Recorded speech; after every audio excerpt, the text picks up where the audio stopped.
Good morning mga kapadyak. Ito po ulit si One Hand Biker. Ngayon po ay mag-install po tayo ng dropper po sa KTM Lycan Master. Bale, ito po yung mga gagamitin po natin. Sa pag-install po ng dropper post, ito po yung mga tools na karaniwang ginagamit. Metal 1. Una po, ite-testing natin yung pag-insert ng cable po. Gamit po itong magnetic cable po. Yan po yung magnetic cable. Yan. Bale, ito po yung super magnet na pag naipasok mo na po yung dulo ng cable, pwede nyo pong magnetin to sa loob. Ito ay nasa loob na ipapasok po, tapos mamagnetin siya sa labas. Parang igaganto po siya. Palabas dito sa butas po. Okay po. Tapos pag hindi po tumalab, kasi medyo makipot po dito sa may BB area po sa loob.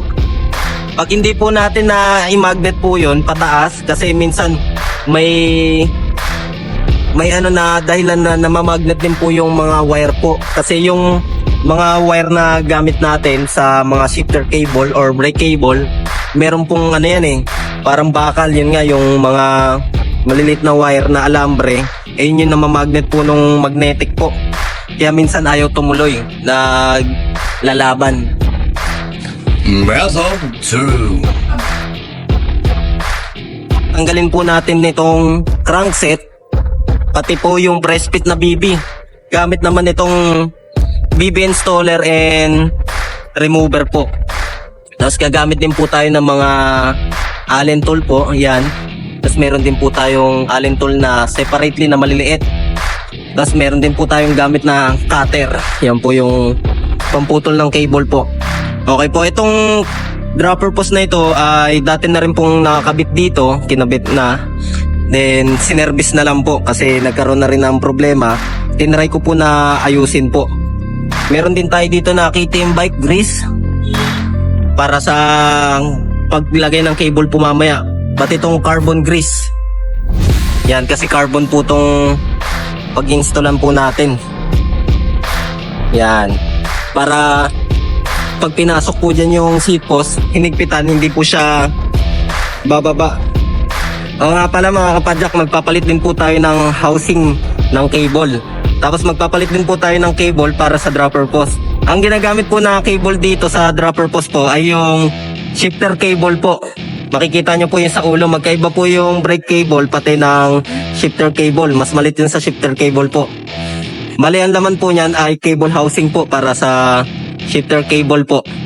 Pwede rin siya sa brake cable din mga kapadyak. Okay po mga kapadyak, nag-prepare din po ako ng brush tapos pamunas. Kasi medyo magrasa tong trabaho na ito. Okay po, simulan na po natin. Metal 1. Tatanggal ako ng face mask mga kapadyak kasi ako lang naman po nandito.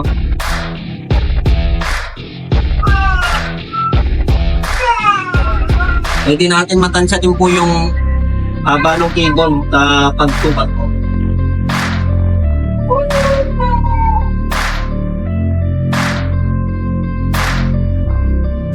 Hindi tayo magsasobra po ng konti mga kapadyak.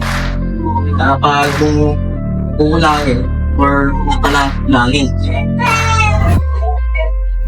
Bigyan natin ng palatandaan yung cable na nasukat natin bago putulin para hindi tayo maligaw po sa pagputol.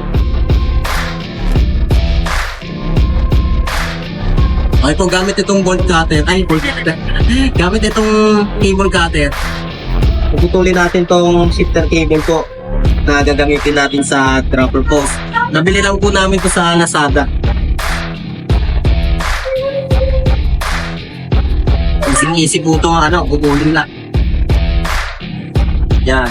Hindi na kailangan gumamit ng cutter. Yung cutter na karaniwan natin ginagamit, mahirap po yun. Tapos, shoot na po lang muna natin. Ganyan natin itong alalabagan ng lunggo ng cable. Gamit tayo ng maliit na Allen. Ingat na tayo.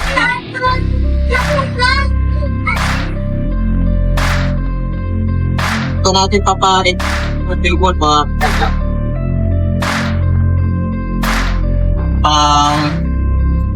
mga 3 beses ko pa lang po gagamit na ito. Tingnan natin kung makukuha.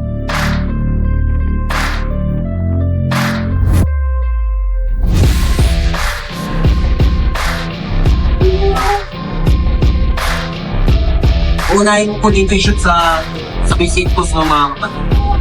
Yun yung sa ano ko yun. Nandun natin yung ito yung sasagong na madali. Parang kumagod to.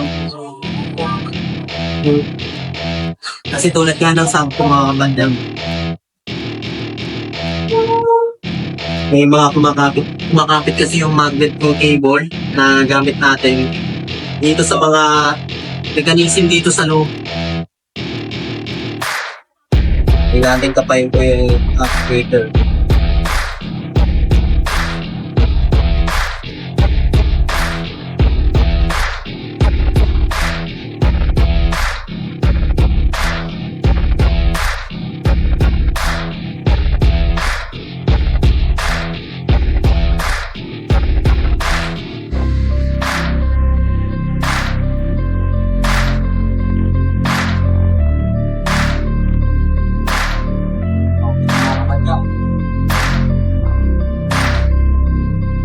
Okay po mga kapanjak, yun natin nagawa na pasok to sa frame para ma-install po natin yung cable housing po ng ground post. Gagawin po natin yung method na ginagawa ko po dati. Pagtanggal ng crankset at bottom bracket. Okay po, gawin na natin ang method 2. Method 2.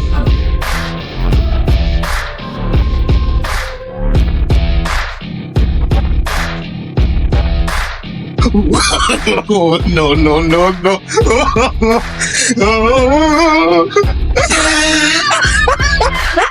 It was at this moment that he knew. He fucked up. Mucho po yung gamit po natin dito sa pagtanggal po ng tactic ng strap po.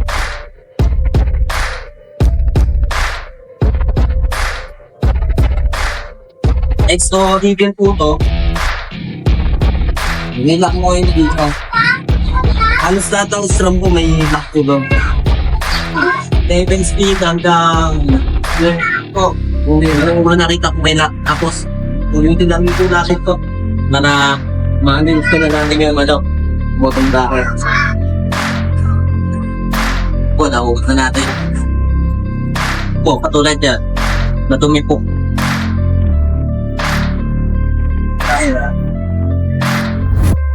At tanggalin rin po namin yung takip na goma para hindi po siya masira. Pwedeng limumbat ko. Ito po yung takip na sinasabi ko. Ayan po.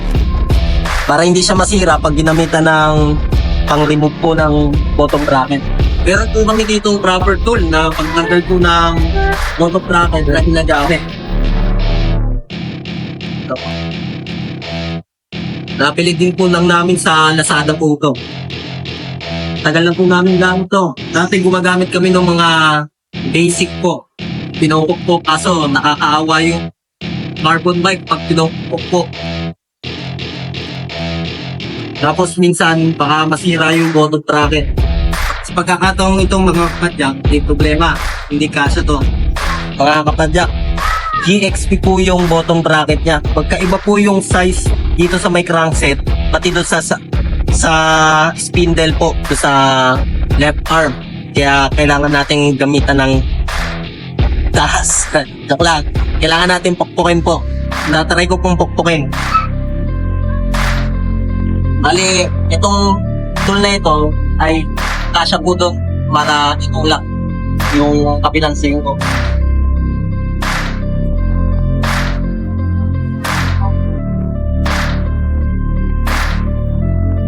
Karamin natin yung martini nito.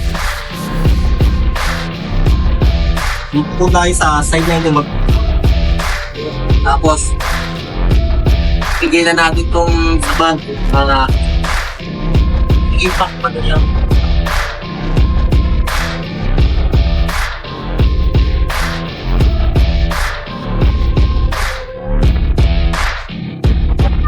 Yan, napipulot na po siya konti-konti.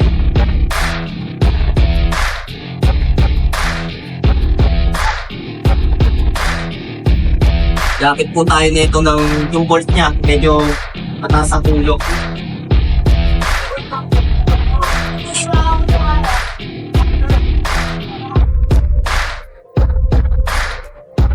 Yan, tanggal na po natin. Mga kapadyak, yung tools na ginamit ko po, mabutit sakto po to. Itong second layer niya, itong mas mataas po, para maitulak po itong bearing na ito palabas. Ayan po. Di ba po? Sakto. Ang naging problema po kasi, GXP po ito na bottom bracket, mga kapadyak. Ngayon lang ako naka-experience magtanggal po nito. Pero nahanapan natin ng hacks. Gamit itong removal kit namin at installer kit na naitanggal po natin na maayos to. Buti hindi rin sumama yung plastic. Pero okay lang din kahit sumama yung plastic po. Yung pinaka-housing na itong bottom bracket. Itong bearing. Okay po mga kapadyak. Yan. Pakita ko sa inyo, hindi kasya. Pero dito sa kabilang side po, kasya po yung itong tools po natin para matanggal. Yan po. Yung naging problema po kasi, kaya hindi po natin tinanggal to kasi ayaw po niya sumot dito. Ayaw niya sumot dito mga kapadyak. Dapat sana dito natin palulusutin. Nakaganyan po yan. Para may tulak po natin papasok. Nalabas dito. Tapos yung pinaka niya na tools, ito po, maibuka niya. Ayan mga kapadyak. Dapat ganito po yan. Tignan nyo po. Dapat gaganyan yan. Sisima to sa loob ng bearing. Tapos dito yung bolt. Habang iniipitan yung bolt dito, may thread dito sa labas po. Ayun yung tutulak sa bearing. Tutulak nito yung bearing palabas. Kailangan po nating tanggalin din yung isa pang bearing para matanggal natin yung cartridge po dun sa loob. Kasi hindi tayo makapasok dun basta-basta na galing dun sa taas. Hindi natin ma-i-bend para iliko po natin dun sa loob yung cable, yung housing po.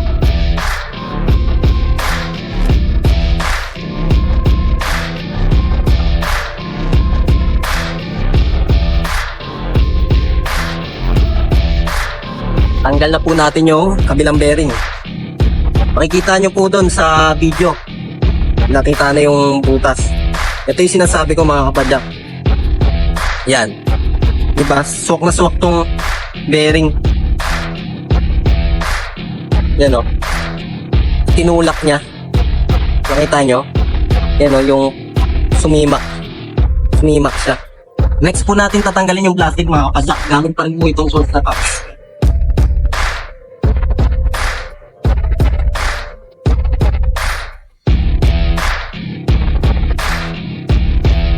Ito yung sinasabi kong plastic mga kapadyak. Yan. Ito yung cap ng bearing po. May pinapasok sa bottom bracket. Nakapix yung cartridge niya dito sa bilang bearing cap dun sa may kanan. Atry natin gawa ng sulpok. Okay mga kapadyak. May naisip ako kung paano matatanggal yung cartridge ng GXP. Okay po mga kapadyak, gamit po ito na nasa tools din po ng installer. Yung removal kit po ng bottom bracket po namin. Natry nyo kung langit, pupunta doon yung cartridge po. Tumulak natin para mahugot. Make sure po na maayos. Make sure po Kasi ako yung nagagawa. Higit. Dapat sentrong-sentro sa gitna para hindi masira yung cartridge. Eh, pag natira ako ito, wala akong pabalitigan. Dahan-dahan lang po.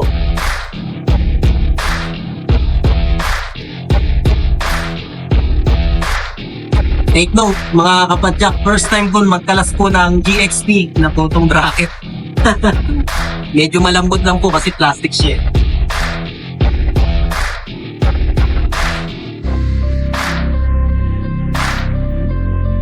Okay, successful. Bakit kung nasabi na nakakapit na to, yung hindi madaling tanggalin? Kasi po yan, mga kapadyak, makikita nyo, unlike sa mga Shimano, sa ibang press fit po ng SRAM, natatanggal po itong pinaka-cartridge niya. Yan po. Importante rin po itong cartridge na to, mga kapadyak, kasi panlaban siya sa mga putik para hindi maputikan po yung bottom bracket, yung mga seal bearing. Yan po yung ginawa ko. Yan. Buti na lang yung removal kit namin ay may kasama na ganito. Ang galing, ang galing. First time kong magtanggal po nito, mga kapadyak, ng GXP.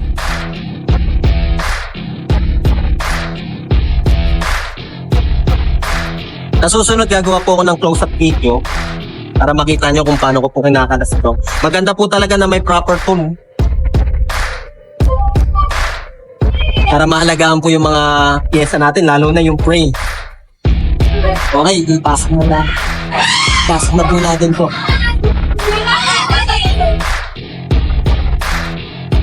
Ito na po kung magsisimula sa taas.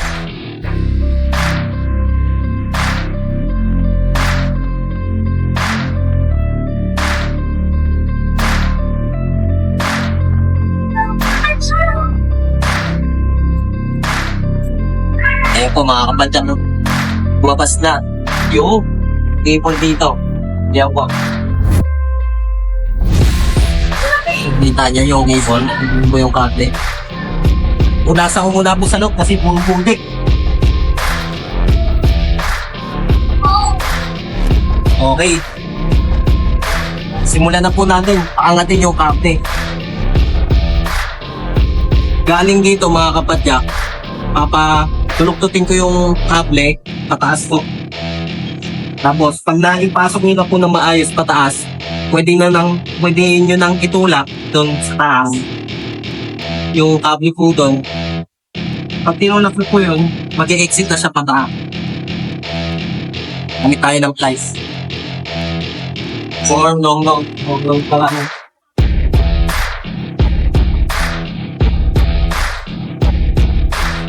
Kasi isa lang po kasi yung kamay ko, kaya kailangan ko yung lights. Kailangan kasi itulak dito, mga kapadyak, sa taas para mag-fok yung kagi pata pag pinaluktot. Natry ko muna kung ginamitan ng time.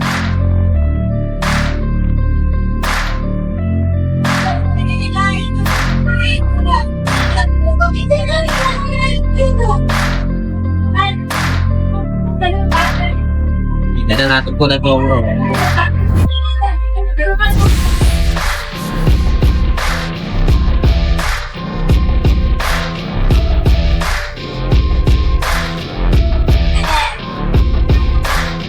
Yan, pasok na po natin.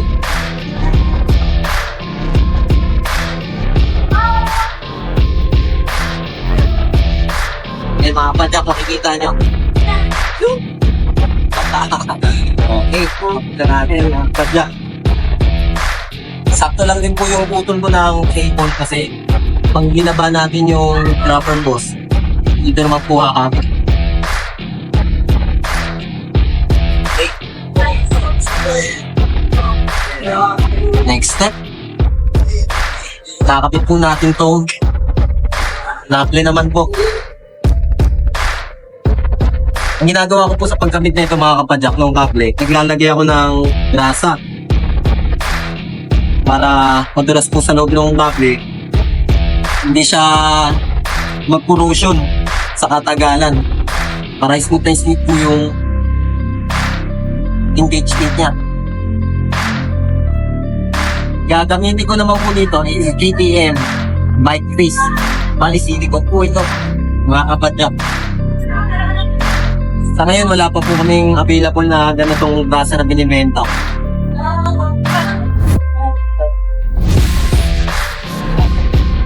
Para iwas corrosion, papaklasin ko muna po pala itong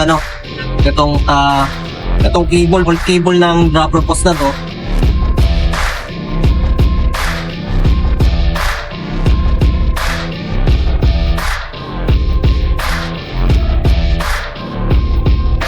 Pasok na natin ito. Bagong cable po, gusto na natin. Yan. Tapos itong sa adjuster niya, pasok na natin. Bigyan ko ng konting silicone grease.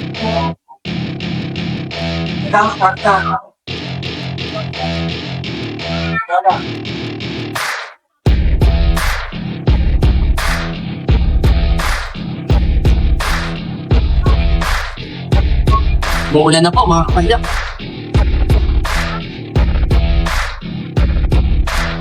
Yan po siya. Lagyan po muna natin to, mga kapadyak. Yung grommet na harap sa exit ng remote ng drum bells.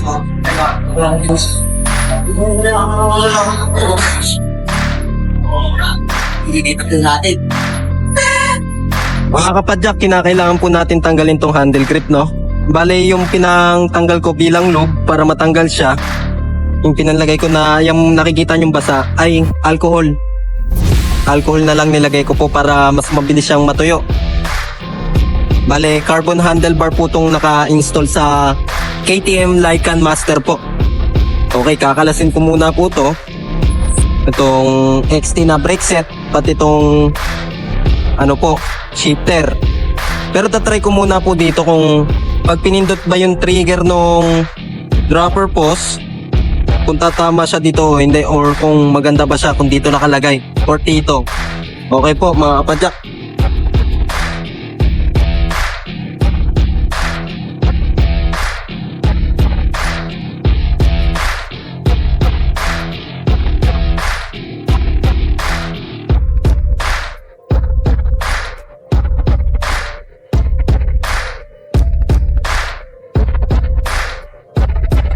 Okay po mga kapadyak, na-install na po natin yung cable po dito sa dropper post. Ngayon, ilalagay na po natin siya. Papasok natin sa loob ng seat post tube. Pero bago yan, since na carbon tong ATM po natin na inaayos, gagamitan po natin ng ATM carbon grease. Punasan po natin itong sorting area ng seat post or ng dropper post. Itagyan po natin ito. Yan.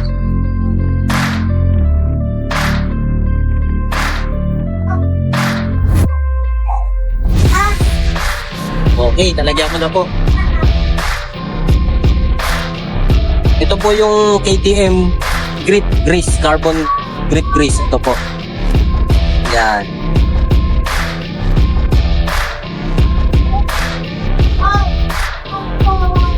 Okay, pasok na po natin itong seat post. Itong dropper post din sa seat post tube. Habang pinapak po natin to, hatakin natin dito sa unahan po dito.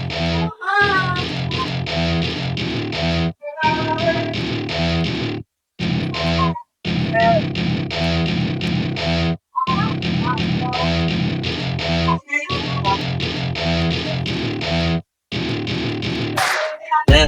Okay. Padyak. Try po natin yung netting. Tango muna po dito.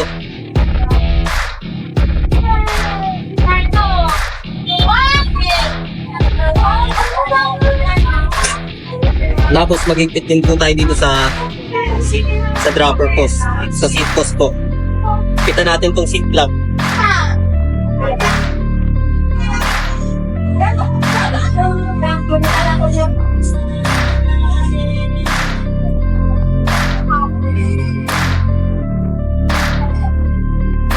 Yan.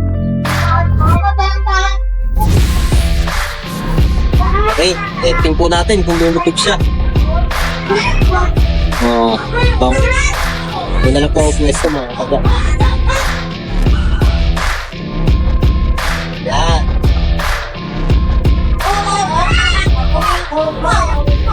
Mga kapatid, nakikita nyo?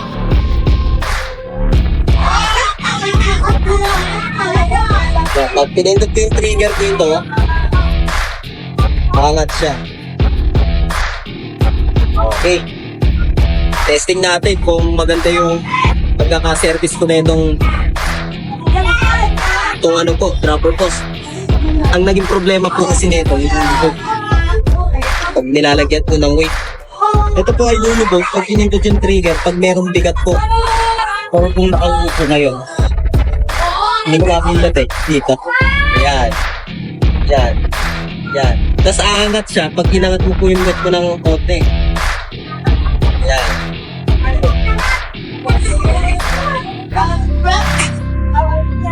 Okay po mga kapadyak.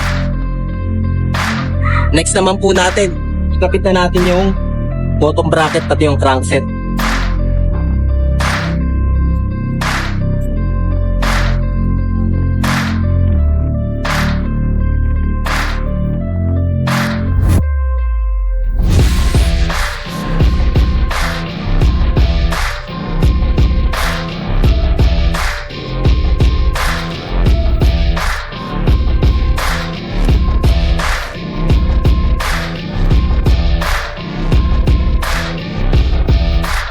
Okay po mga kapadyak, naikabit ko na po tong seal bearing ng press fit. Na-install na po natin tong bottom bracket. Ayan, ayan po yung sinasabi ko, magkaiba sila ng size compared dun sa right side.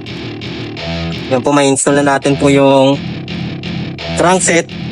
Tapos, nilalagay na rin natin yung saddle mamaya po. Tapos ayusin natin tong setup ng trigger po ng dropper post.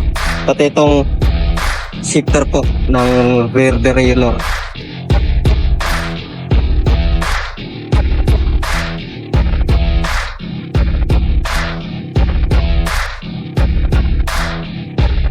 Okay po mga kapadyak, kapit na po natin yung saddle. Pero kakalasin ko muna po yung saddle din sa dati niya seat post.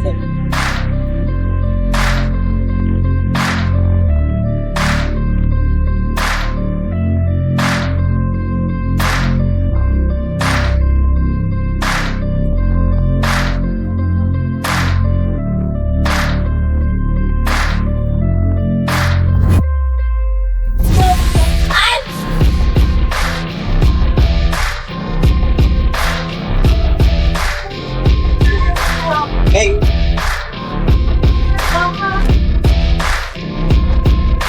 Nataas siya.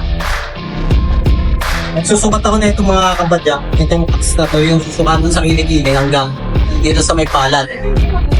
Lagpas, hanggang dito yung ano ko po, sukat. Dito hanggang sa center ng bottom bracket, sa spindle ng crankset. Hanggang dito siya sa may hintanan. Nagkikinta po. Tuturo. Dapat hanggang sa ano lang. Palad.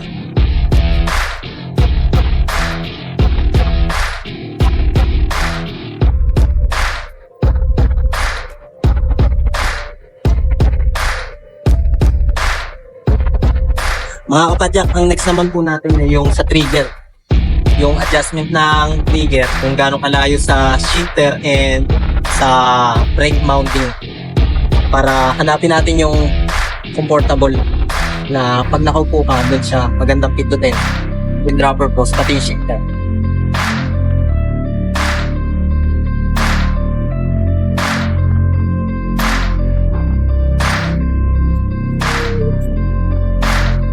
Testing din natin mga kapadyak, no? Kung yung wire ba ng trigger na itong remote ng dropper post may banat na banat kapag iikot po yung handlebar.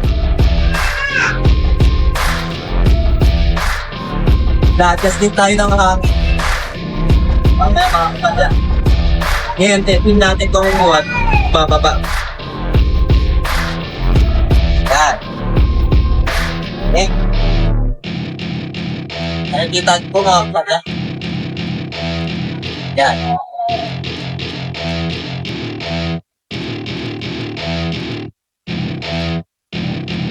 Okay po mga kapadyak. Tagumpay yung lagay natin ng dropper boost po. Yan po, makikita nyo po. Itong dropper boost na po na ito ay unlimited travel. Yan po. Next ko naman po, no? Kasi since na matagal na hindi nagamit to, dadagdagan ko ng hangin yung rear shock niya po. Tapos papalitan ko po yung cable housing nung remote ng tinidor po. Kasi medyo nakita ko buhag-hag na po yung ano po, yung sa dulo.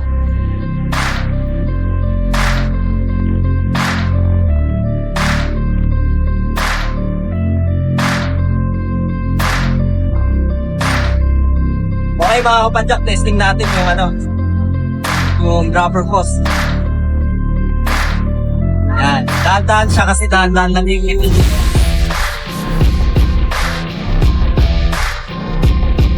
Pa yung lagay ko ng dropper post ng mga kapadyak. Yan. Pati yung pag-service ko sa dropper post.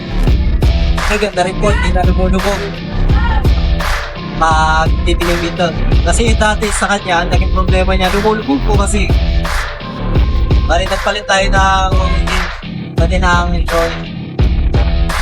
Tapos ito naman, naayos na rin natin yung lockout ng tinidor.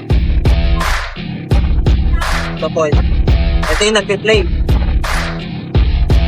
Ito naman yung nakalock. Yan, okay. Ito natin ang close-up. Yan, nakalock. Yan, di lumulubog. Tapos, pindutin natin trigger on.